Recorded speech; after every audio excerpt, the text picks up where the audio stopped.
თემას ვაგრძელებთ შემოძვირფასებო და შემდეგი ანეკდოტი მოგვაწოდა ვინმე გოგა ცომაიამ თბილისიდან, რადგან ძალიან დიდი მადლობა ჯანმრთელი იუმორის ადამიანი ბრძანდებით ჩემო გოგა. ანუ მატარებელი. მატარებელში ძალიან ლამაზი ქალბატონი, ამოღებული ბლუზით, ესეთი დეკოლტეს რო ეძახით ჩვენთან, მოკლე კაბით, ხელში დაახლოებით 1 წლამდე ასაკის ბავშვი უჭირავს. აი საუბარი და ნელ-ნელა ფეხი ახალი ადგმული რო აქვს, ახალი დაწყებული აქვს ორივე ერთად და კუპეში შედის, კარები იღება და პირველი რასაც ხედავს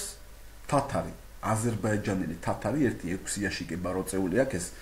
ტაპჩანი რა, რაზეც წვებიან თარო აკეცილი აქვს, ამ იაშიკებზე ზის რო არავინ მოპაროს და ღიმილი აქვს, მას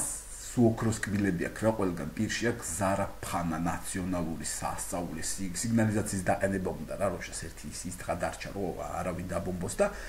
შევიდა რა ეს ქალი თათარი იღიმება რა, როცა იცინეს რომ ჭექა კუხილია გარშემო ანათებს ყველაფერს რა და აი მე რა კარგი ბავშვია, რა ქვია ბიძია შენ და რაღაცებს ლაპარაკობენ და გავიდა რა 1-2 საათი და ამ ქალს ტუალეტში მოუნდა საშინლად რა, დედას ტუალეტში უნდა და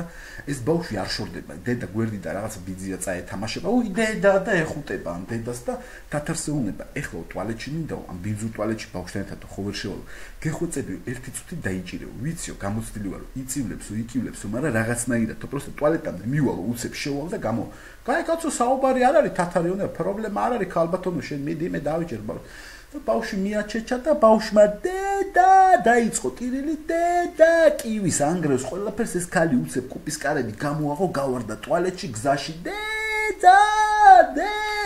კივილი როგორც იქნა შევარდა ტუალეტში რუჩკა გამოაღო, მიხურა, ჩაკეტა, ჩაიხადა, დაჯდა და დედა აღარ არის, აღარ ყვირის, გაუსწორდა და თავისი საქმე გააკეთა, ის იუბკა წამოიწია, როგორც ქალებს ჩვევიათ, იქ აღავდი რამე დამუშავდა, ყველაფერი ჩვეულებრივად და შემოდის კუპეში რა, დედა ხო აღარ ისმის და რას ხედავს? თათარს სირია გამოგდებული, ბავშვს ხელში უჭირავს და ხანიკით გადააგდებს, ხანაკით გადმოაგდებს და ამ ქალმა იკილა, ვაიმე, რა შვებიო? თათარმა გახედა, კარგი რა ქალბატონო, რა ითამაშოს, კაცო, ბრიტვა ხო არ არის ხელი გაიჭრას.